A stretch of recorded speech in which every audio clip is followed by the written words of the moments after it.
Okay, so I'm here looking at this Blue Ridge we bought online. Not a bad unit, but as you can see, it put soap bubbles on everything, and there's the leak. And like I said, he had some guy install this, and it looks amazing. All this highly trained PVC bins to run the electrical. Wow, looks great. So, you know, you get what you pay for. But I'm gonna do my best to fix what he's got. Maybe he's learned his lesson. Alright, so on this mini split, I thought there was just one, but now that I soak it again, I found two. So there's the big one, and I've tightened that down about as tight as I can get it, so the flare is just not a good flare, and it's not seating properly. This one I hadn't tried yet, but this one's just gonna have to be pumped down and check for flares, and then go inside and check those as well. So too bad for him. Okay guys, had to evacuate the system because I needed to put it in my recovery drum to make sure I know exactly how many pounds was lost. This unit holds about 10 pounds or so, plus the line set. But I take that off, and that's what I find. Not a real professional crimp job. So I'm gonna cut that off and reconnect it the proper way. So this one here was leaking, and then this one down here is leaking as well. So got to take both of them off. So that's the problem. Okay, I want to show you everybody this. This is not what you do. Okay, I did this on purpose so that you could see this is not a good at all flare joint. Okay, I put it up too far in the flare tool, and I just crimped it down. And as you can see, what happens, it just splits out. But most people wouldn't know, and some rookie contractors that give you the low ball will just hook that right back up and just screw this as tight as they can, and then they'll call it good, and then you'll wonder why you're out of Freon again. So I did that to show you that if you have any signs of a crack or anything in your flare joint, it's a bad joint. Cut it off, start over. So now I'll show you how to do it the right way. So I got my flaring tool already positioned to start cranking down on it. You see how far that it's sticking out? It's not sticking out very much. I would say a 1/16 of an inch, maybe. Who knows what that real measurement is. The last one I had it probably another 1/16 inch out, and as you can see, too much will just stretch that copper too much, and it'll crack it, and you'll have a bad flare joint. So I'm gonna crank this down, and I'll show you the result. And there it is. There's the perfect flare joint. That'll make a perfect connection, seating right on the nut, and it'll be perfect. And then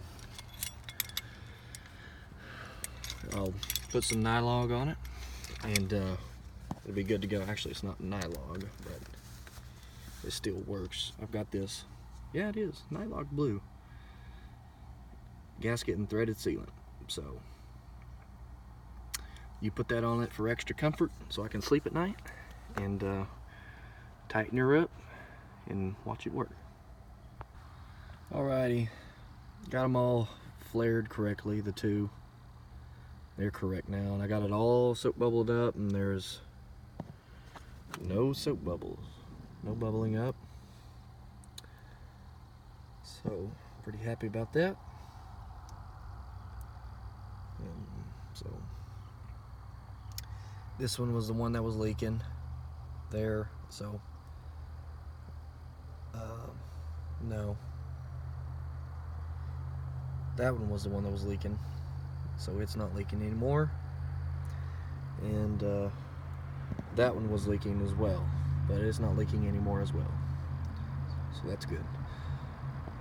And I've got about 275 on this one and about 100 on this one. I got to go inside and fix a major crimp on this line on the inside. He tried to make a 90 and just crimped the bejeebies out of it.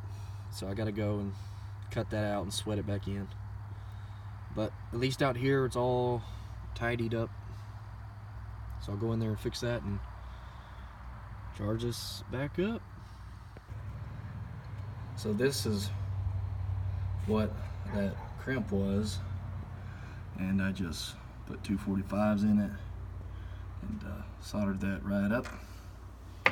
Ain't nothing like it. So I finished the job. I wasn't able to get any more footage because I had to hurry, get the job done. It was trying to get dark on me, so I had to finish up and get it going.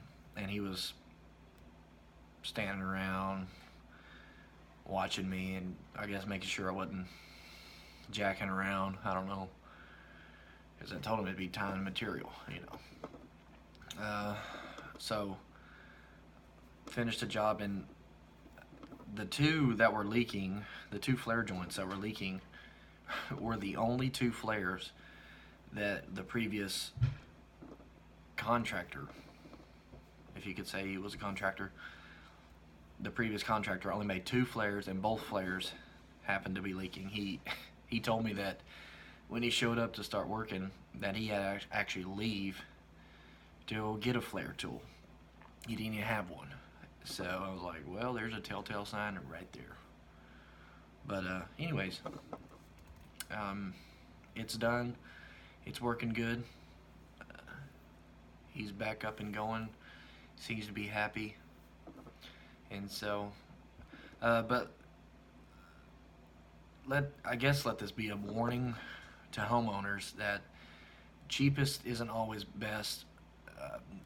He was in a tight spot at the time. He didn't have a lot of money, which I understand. I understand, you know, it's expensive. This trade is expensive. To have someone that's skilled and knows what they're doing, it is expensive. And I fit in that category. I'm not going to be the cheapest, and by far I'm not the most expensive. But he happened to go with the cheapest in this situation, and it kind of bit him in the butt pretty hard.